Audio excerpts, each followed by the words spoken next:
तो मूवी के स्टार्ट में हमें एक मीटिंग दिखाई जाती है। इस मीटिंग में बहुत सारे पॉलिटिशियंस और साथ ही नेशनल सिक्योरिटी ऑफिसर्स आए हुए थे। इन लोगों के कुछ कैप्टन्स को टेररिस्ट ने अरेस्ट कर लिया था। उन्हीं को छुड़वाने का ये लोग प्लान बना रहे थे। किडनैप हुए उन कैप्टन्स को पूरे 5 मार्क कर गए थे।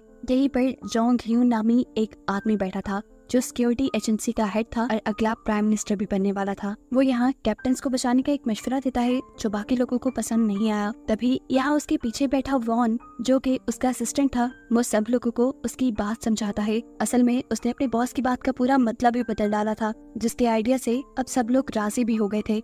और आज उसके इस तरह से सिचुएशन संभालने की वजह से जोंग ह्यून भी उससे काफी खुश था। वो उससे कहता है कि अगर तुम जैसे लोग मुझे पहले मिल जाते तो मैं आज प्राइम मिनिस्टर होता। खैर वॉन अब अपने घर चला जाता है जहाँ हम उसकी बेटी क्योंग मिन से मिलते हैं, जिससे वॉन जबरदस्ती पढ़ने के लिए दूसरे मुल्क भेज रहा था। वो क्योंग मिन को अब एयरपोर्ट छोड़ने के लिए निकल पड़ता है। रास्ते में की गाड़ी का फ्यूल कम था, जिसे वो डरवाने के लिए एक फ्यूल स्टेशन पे रुक गया, जहाँ उसे मिला एक लड़का।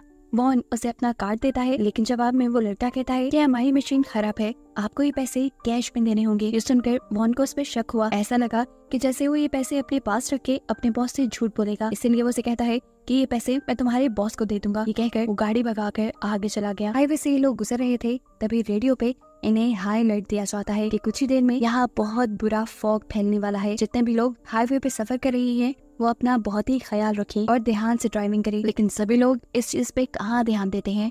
एक पागल स्ट्रीमर इसी फॉग के चलते तेज स्पीड में हाईवे पर गाड़ी चलाता हुआ आता है। ये जाने बगैर कि आगे कोई गाड़ी भी हो सकती थी। बाल उसका एक्सीडेंट होते बचा, लेकिन वो इस एक्सीडेंट से बचते हुए अपनी गाड़ी रोड के बिल्कुल दरमियान में ले आता, जिसकी वजह से एक गाड़ी उससे टकरा जाती है और एक के बाद एक उसके पीछे जो गाड़ियां आ रही थी सारी आपस में टकराते हुए यहाँ पर एक भयानक एक्सीडेंट हो जाता है। इन्हीं गाड़ियों में हम मिलिट्री की बहुत सी वैन्स भी देखते हैं, जिसमें से एक वैन के अंदर बहुत सारे डॉग्स भी थे। यहाँ फ्यूल स्टेशन पे हम देखते हैं कि उस लड़के को ओनर उसे डांट रहा था जिसे वॉन पैसे नहीं देकर गया था। इसमें उस लड़की की गलती नहीं थी। वो अपने बॉस को समझाने की कोशिश करता है, लेकिन बॉस कहता है अगर तुमने उससे पैसे ना लिए तो मैं ये पैसे तुम्हारी पे में से काट लूंगा। इतने में इन्हें भी रेडियो पर हाईवे पे हुए एक्सीडेंट की खबर मिल जाती है। जॉय ये लड़का अंदाजा लगाता है कि अभी कुछ ही देर पहले वॉन यहाँ से निकला था, जरूर वो हाईवे पे हुए इस एक्सीडेंट की वजह से वहाँ फंस गया होगा। ये सोचकर वो भी हाईवे के लिए निकल जाता है इसी गहरी धुंध के अंदर उससे पैसे लेने के लिए। इधर दिखाया जाता है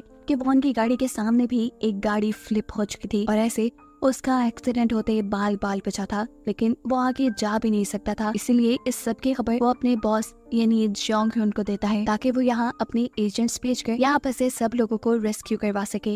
ये कॉल सुनकर उसकी बेटी क्योंग मिन उसके ऊपर गुस्सा हो जाती है और कहती है आप कैसे सिक्योरिटी वाले हैं, आपको बाहर जाकर उसकी मदद करनी चाहिए। उसकी बातों से तंग आकर वॉन भी उस एक्सीडेंट हुई कार के पास जाता है, लेकिन देखता है कि वहाँ पहले ही कुछ सोल्जर्स ने आकर एक्सीडेंट हुई कार से उस आदमी को निकाल लिया था बाहर, जो कि एक डॉक्टर था। वो सोल्जर से कहता है जाओ जाकर पहले डॉग्स को चेक करो। सोल्जर भी उसकी बात सुनकर एक वैन की तरफ भागता है और ये देखकर उसके होश ही उड़ गए कि उनकी वैन में से सारे के सारे डॉग्स आजाद हो चुके थे। सिर्फ यही नहीं, इनमें से एक डॉग ने एक सोल्जर के ऊपर हमला करके उसे मार भी डाला था, जिसका मतलब था कि ये डॉग्स बहुत ही ज्यादा खूंखार हैं और इस हाईवे पे ऑलरेडी बहुत से लोग फंसे हुए हैं। इन डॉग्स की वजह से उनकी जान खतरे में पड़ गई है। सिचुएशन पैनिक हो गई थी, इसीलिए वॉन दोबारा अपने बॉस को कॉल करता है और डॉक्टर को अपनी गाड़ी में बिठा लेता है। ये करते हुए उन्होंने देखा कि उनकी बेटी क्योंग मिन उनकी गाड़ी में नहीं थी, जो देखकर वो पैनिक ही हो गए। क्योंग मिन थोड़ी ही दूरी पर इस टाइम एक डॉग को दिख रही थी जो पागलों की तरह अपना सर ब्रिज पे मार के अपने सर को जख्मी कर रही थी। ये देखते हुए क्योंग मिन उसे बिस्किट देने के लिए आगे बढ़ती है, लेकिन वक्त रहते ही यहाँ पर वॉन आकर उसे पीछे कर लेता है और कहता है कि ये डॉग खतरनाक भी हो सकता है। जाते जाते वॉन ने नोटिस किया था कि उस डॉग के ऊपर E9 जैसा कुछ मेंशन किया गया था। अब वॉन जैसे ही अपनी कार के पास वापस आया तो उसने देखा कि सोल्जर्स उसकी कार में बैठे हुए डॉक्टर से कोई बात कर रहे थे। वॉकर उनसे पूछता है आखिर चल क्या रहा है यहाँ पर, जो सुनकर सोल्जर्स घबरा जाते हैं और उल्टा उसी से सवाल करते हैं तुम कौन हो। ये सुनकर वॉन उन्हें अपनी आईडी दिखाता है, जो देखते ही सोल्जर्स उल्टा उसे ही हथकड़ी बांध कर उसकी स्टीयरिंग व्हील के साथ उसे खड़ा कर देते हैं। झुंझलाकर वॉन डॉक्टर से पूछता है ये सब चल क्या रहा है, अगर तुमने नहीं मुझे बताया तो तुम पछताओगे। जवाब में डॉक्टर कहता है तुम जब तक मेरे साथ हो सेफ हो, अगर तुमने मुझे तंग किया तो तुम क्या यहाँ पर मौजूद सब मारे जाएंगे। कैमरा डॉक्टर की लैपटॉप स्क्रीन के ऊपर फोकस किया जाता है, जिसमें वो काफी देर से बिजी था। देखने को मिलता है कि डॉक्टर अपने लैपटॉप से सभी डॉग्स को कंट्रोल कर पा रहा था। डॉक्टर सभी डॉग्स के लिए एक टारगेट बनाता है, यानी उन सभी डॉग्स को एक सोल्जर पे हमला करने को कहता है, जो सोल्जर ठीक डॉग वाली वैन के सामने खड़ा हुआ था। जैसे ही डॉग उसके ऊपर हमला करते हैं तो एक एक करके सोल्जर उन सारे डॉग्स को वैन के अंदर फेंकता रहता है और आखिर ये लोग सभी डॉग्स को दोबारा पकड़ने में कामयाब हो ही जाते हैं। लेकिन अभी भी एक छोटी सी प्रॉब्लम थी, एक डॉग थी जो बंद नहीं हुई थी और ये वही E9 डॉग थी जिसे क्योंग मिन बिस्किट देने के लिए आगे बढ़ी थी। उसे दोबारा वैन में बंद करना तो दूर की बात, डॉक्टर तो उसे कंट्रोल भी नहीं कर पा रहे थे और इसी वजह से वो बहुत ज्यादा पैनिक भी हो रहे थे और परेशान भी। इतनी देर में हवा में चॉपर भी आ जाता है इस डॉग वाले कंटेनर को यहाँ से कहीं और शिफ्ट करने के लिए, और यही हाईवे पर जॉय भी पहुंच जाता है, यानी वो फ्यूल स्टेशन वाला लड़का जिसके पास इस टाइम 2 डॉग थी, जो उसकी व्हीकल के रुकते ही जल्दी से सड़क के ऊपर उतरकर डॉग्स वाले कंटेनर के पास पहुंच जाते हैं, जिसे लेने के लिए जॉय आगे बढ़ने लगता है तो सोल्जर्स उसे पकड़कर रोक लेते हैं। ऊपर से चॉपर भी वो डॉग्स वाले कंटेनर को ले जा रहा था, जिसे रोकने के लिए जल्दी से डॉक्टर आगे बढ़ता है ताकि वो ये बता सके कि इसमें E9 नहीं है। लेकिन पीछे से उसे वॉन पकड़ लेता है और उससे पूछता है ये सब चल क्या रहा है। जवाब में उसने सिर्फ एक ही लफ्ज कहा, प्रोजेक्ट साइलेंस। वो डॉक्टर से इस बारे में और भी क्वेश्चन करना चाह रहा था, लेकिन यहाँ पर सोल्जर्स उसे रोक देते हैं, जबकि बाकी सारे सोल्जर्स डॉक्टर से कहते हैं कि हम E9 डॉग को लेने के लिए बाद में आ जाएंगे, अभी इन डॉग्स को यहाँ से निकालना ज्यादा जरूरी है। इधर हमें दिखाया जाता है कि एक सोल्जर के हाथ एक छोटी सी चिप लगी है, ये चिप E9 डॉग की थी और ऐसे हमें ये बात मालूम हुई कि डॉक्टर सभी डॉग्स को उनकी बॉडी के अंदर लगाई हुई चिप्स के जरिए कंट्रोल कर पा रहा था और अब E9 डॉग ने ये चिप अपने सर से निकाल दी थी, इसीलिए डॉक्टर उसे कंट्रोल नहीं कर पा रहा था। इधर E9 डॉग को दिखाया जाता है जो एकदम से चॉपर के ऊपर हमला कर चुकी है। हमला करके उसने बहुत सारे सोल्जर्स को जख्मी कर दिया, जिसकी वजह से चॉपर का बैलेंस खराब हो गया और वो इलेक्ट्रिसिटी की तारों पे गिरकर बिल्कुल ही क्रैश हो गया और ऐसे सारे के सारे डॉग्स का कंटेनर नीचे गिरकर खुल गया। यहाँ डॉक्टर अपने लैपटॉप पे देखता है कि उसके सिस्टम में भी एरर आ चुका था और टारगेट खुद ब खुद 116 लोगों पे सेट हो गया, जिसका मतलब था कि अब ये डॉग्स 116 लोगों को मारेंगे और अपना मिशन पूरा किए बगैर ये डॉग रुकने वाले नहीं है। दिखाया जाता है कि एक एक करके सारे डॉग्स यहाँ खड़े सभी इंसानों के ऊपर हमला कर देते हैं। ऐसे में ही एक डॉग डॉक्टर के ऊपर भी हमला कर देता है, जिसकी वजह से उनका लैपटॉप दूर जाकर गिरता है। यहाँ डॉक्टर की जान वॉन बचाता है, जिसके बाद वो अपनी बेटी का हाथ पकड़ते हुए आगे बढ़कर एक कार में बैठ जाता है और तेजी से यहाँ से निकलने की तैयारी करता है। पीछे खड़ा हुआ जॉय, वो फ्यूल स्टेशन वाला लड़का, अपनी मदद के लिए बार बार उन्हें हाथ कर रहा था। मिन अपने डैड को फोर्स कर देती है उस लड़के की हेल्प करने के लिए। ऐसे ना चाहते हुए भी जॉन मिन को अपनी गाड़ी रोकनी पड़ी और जॉय आकर इस कार की डिक्की में बैठ गया। इससे पहले कि ये लोग इस हाईवे से बाहर निकल पाते, वो तबाह हुआ चॉपर जिसपे अब आग लग गई थी, एकदम से वो आकर इनके सामने सड़क पर गिर जाता है और ऐसे इनका रास्ता ब्लॉक हो जाता है। इनके फोन के सिग्नल्स पे जा चुके थे कि ये किसी को मदद के लिए बुलाते, लेकिन यहाँ वॉन के पास उसका सिक्योरिटी रेडियो था, जिसकी मदद से वो अपने हेडक्वार्टर कांटेक्ट करता है और मदद बुलाने की कोशिश करता है। साथ ही साथ वो अभी भी इन डॉग्स के बारे में जानना चाहता था, इसलिए वो डॉक्टर से कई सवाल करता है। तब डॉक्टर बताते हैं कि मैंने कुछ रेस्क्यू डॉग्स बनाए थे, लेकिन फिर मिलिट्री ऑफिसर्स ने मुझे फोर्स किया और इन डॉग्स को ट्रांसफॉर्म करने को बोला, कुछ इस तरह से कि वो लोग इन डॉग्स को वेपन के तौर पे इस्तेमाल कर पाए, ताकि जंग में या किसी भी बुरी सिचुएशन में इन डॉग्स को इस्तेमाल करवाया जा सके। वॉन अब रेडियो पर अपने बॉस इनी जोंग ह्यून को कांटेक्ट करता है और उनसे पूछता है कि क्या आपको प्रोजेक्ट साइलेंस के बारे में कुछ पता था। जवाब में वो कहते हैं नहीं, मुझे ये बात मालूम नहीं थी। वॉन कहता है अच्छा ठीक है, फिर आप यहाँ पे कोई स्वाइट टीम भेजे जो हम सबको यहाँ से बचा कर ले जाए। इस टाइम हमारे सामने एक गैसेस का बहुत बड़ा ट्रक खड़ा है, अगर वो ब्लास्ट हो गया तो यहाँ पर सभी लोग मर जाएंगे। जियोंग ह्यून उसकी हाँ में खाता है, जबकि ये सब लोग अब मुंह पे कपड़ा बांधकर पीछे खड़ी एक बस की तरफ बढ़ने लग जाते हैं, जिस बस के अंदर यहाँ बचे हुए सारे सर्वाइवर्स इकट्ठे हो गए थे। इनके बस के अंदर पहुँचते ही दिखाया जाता है कि वो चॉपर जो अभी भी तारों पे लटका हुआ था, वो सड़क की दूसरी तरफ गिर जाता है और यहाँ एक बहुत बड़ा धमाका होता है, जिस धमाके की वजह से आगे का ब्रिज भी टूट गया था। सिचुएशन इतनी ज्यादा पैनिक हो गई थी कि लोग हवास खो बैठे थे। तब सब कुछ नॉर्मल करने के लिए वॉन सबको बताता है कि वो सिक्योरिटी डिपार्टमेंट से है और इस टाइम वो सिक्योरिटी वालों से कांटेक्ट में है। जल्द ही स्वाइप टीम उन्हें रेस्क्यू करने के लिए आ जाएगी। अब सब लोग उससे सवाल करते हैं कि आखिर ये डॉग्स उनके ऊपर हमला क्यों कर रहे हैं। जवाब में वॉन झूठ बोल देता है कि रेबिस नाम का एक वायरस इनके दिमाग के ऊपर असर कर गया है, जिससे वो पागल होकर सबको काट रही है। यहाँ उसने डॉक्टर का जिक्र इसलिए नहीं किया था कि अगर सब लोगों को सच्चाई पता चल जाती तो सभी लोग डॉक्टर के ऊपर हमला करने लगते, लेकिन अब क्योंकि जॉय भी इन लोगों की गाड़ी में ही था और सब कुछ डॉक्टर ने जॉय के सामने ही बताया था, तो सच जॉय भी जानता था। वो सबके सामने खड़ा होकर वॉन से पूछता है, तुम झूठ क्यों बोल रही हो? जवाब में वो जॉय से कहता है कि अगर तुम खामोश रहे तो मैं यहाँ से सब लोगों के रेस्क्यू होने के बाद तुम्हें $10,000 दिलवाऊंगा। फिर अगले ही लम्हे दिखाया जाता है कि स्वाइप टीम इन्हें बचाने के लिए यहाँ आ गई थी, जिनके साथ वॉन डील करता है और कहता है कि आपको सबको रेस्क्यू करने से पहले बाहर मौजूद डॉग्स को मार देना चाहिए था। लेकिन ये लोग जवाब देते हैं कि उन्हें तो बाहर कोई डॉग दिखा ही नहीं, क्योंकि वो डॉग छुप चुके थे। जैसे ही ये सब लोग बस से बाहर निकलते हैं तो छुपे हुए डॉग्स भी बाहर निकल आए और एकदम से इन्होंने बहुत से लोगों के ऊपर हमला कर दिया, यहाँ तक कि स्वाइप टीम के ऊपर भी, जो इन लोगों को यहाँ रेस्क्यू करने के लिए आए थे। बड़ी ही मुश्किल से वॉन यहाँ अपनी बेटी को भी एक डॉग से बचाता है और फिर एक दूसरी बस के अंदर छुपा देता है, जहाँ हमें देखने को मिला कि एक ओल्ड कपल के साथ 2 और लोग भी यहाँ छुपकर बैठे हुए थे और इसी बस के अंदर डॉक्टर भी अभी जिंदा बच गया था। वॉन भी इन लोगों के साथ रुकना चाहता था, लेकिन तभी उसे पता चला कि उसका रेडियो तो बाहर रह गया है, जिसे लेने के लिए ना चाहते हुए भी उसे बस से उतरना पड़ा, क्योंकि रेडियो के अलावा उसके पास मदद मिलवाने का कोई और रास्ता भी नहीं था। जितनी देर में वॉन बाहर था, इतनी देर में यहाँ डॉक्टर सभी लोगों को प्रोजेक्ट साइलेंस के बारे में सब सच बता देता है कि कैसे उसने रेस्क्यू डॉग बनाए थे, लेकिन फिर मिलिट्री वालों ने इन डॉग्स को अपने फायदे के लिए खूंखार डॉग्स में बदलवा दिया और जिस E9 डॉग को ये लोग पहले पकड़ना चाह रहे हैं, असल में ये बाकी सभी डॉग उसी के क्लोन हैं। डॉक्टर बताते हैं कि एक्सपेरिमेंट के दौरान E9 डॉग को और भी ज्यादा खतरनाक बनाने के लिए उन्होंने उसके सामने उसी के बच्चों को मार दिया।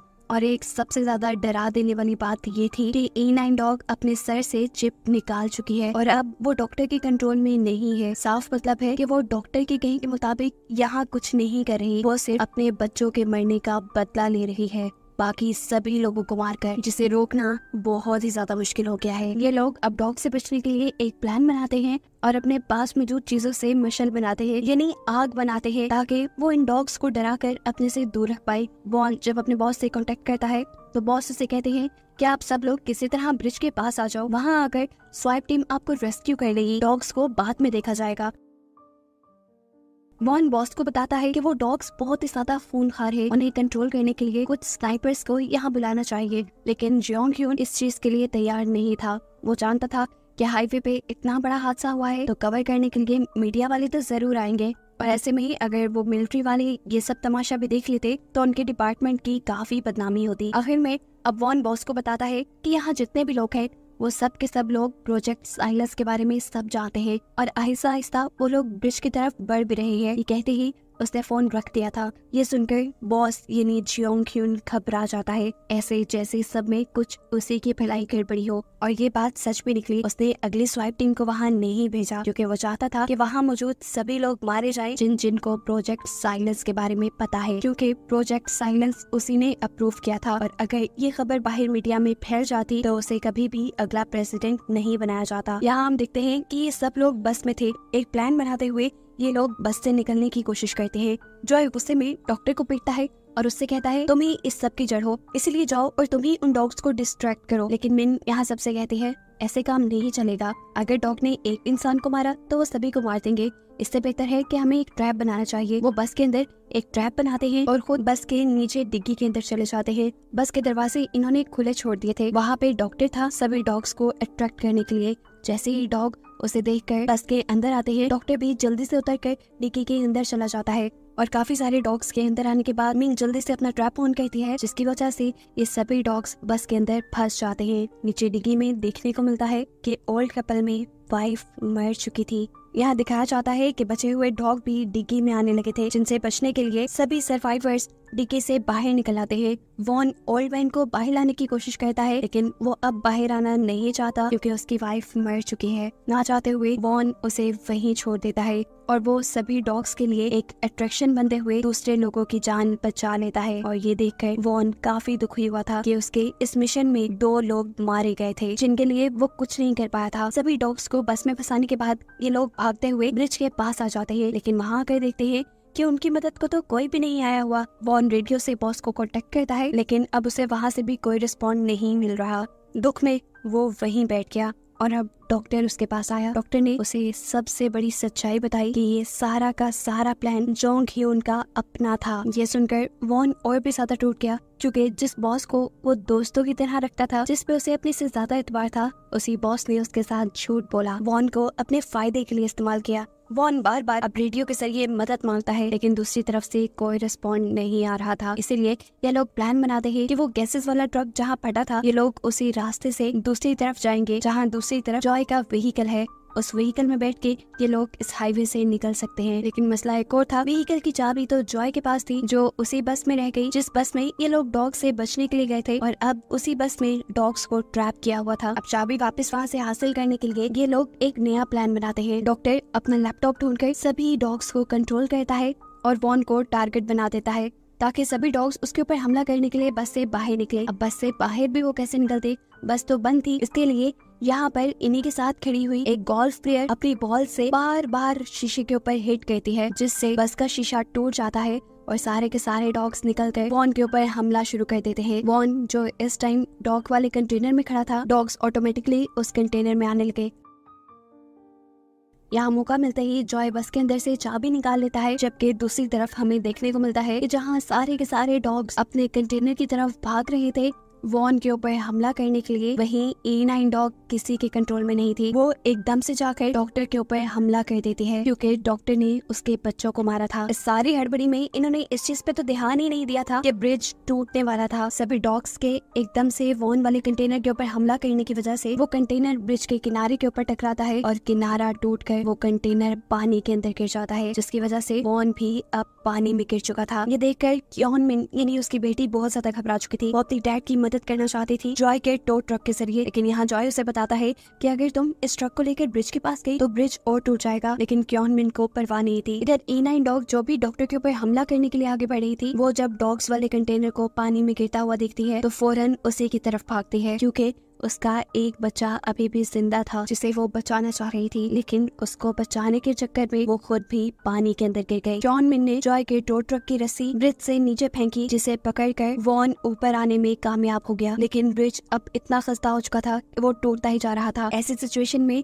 जॉय अक्लमंदी दिखाता है और फुल स्पीड पे अपने ट्रक को चलाता है, जिससे कि ब्रिज टूटने से पहले ही ये लोग सेफ जोन के अंदर आ जाते हैं, जहां अब सुबह भी हो चुकी थी और सेफ जोन के अंदर बहुत सारे पुलिस और मीडिया के लोग खड़े हुए थे। यहीं पर हम जियोंग ह्यून को भी देखते हैं, जो यहाँ की कंडीशन देखने के लिए आया था और सर्वाइवर्स को देखकर तो उसके होश उड़ गए, क्योंकि अब उसे पता चल गया था कि उसका प्रेसिडेंट बनने का ख्वाब तो ख्वाब ही रह जाएगा। वॉन जिसे उसके ऊपर बहुत ही ज्यादा गुस्सा था, इधर करीब आते ही वो उसके मुंह पे पंच करता है। सिचुएशन संभालने के लिए जियोंग ह्यून उससे कहता है तुम्हें अपनी बेटी के फ्यूचर के बारे में सोचना चाहिए। इस टाइम उसके हाथ में बहुत से चेक्स थे, यानी वो वॉन को खरीदने के लिए आया था, लेकिन वॉन खुद गर्ज नहीं था। इतने सारे लोगों की जान खतरे में डालकर वो अपनी बेटी को पढ़ाना नहीं चाहता था। उसे कहता है रखो अपने पास अपने पैसे। इसके बाद वॉन मीडिया वालों के सामने जाता है और जियोंग ह्यून की सारी पोल खोल देता है कि कैसे उसने एक साइलेंस प्रोजेक्ट बनवाया, जिसमें उसने रेस्क्यू डॉग्स को कुछ इस तरह से म्यूटेट करवाया कि वो वेपन्स के तौर पर इस्तेमाल हो सके, और उन्हीं डॉग्स की वजह से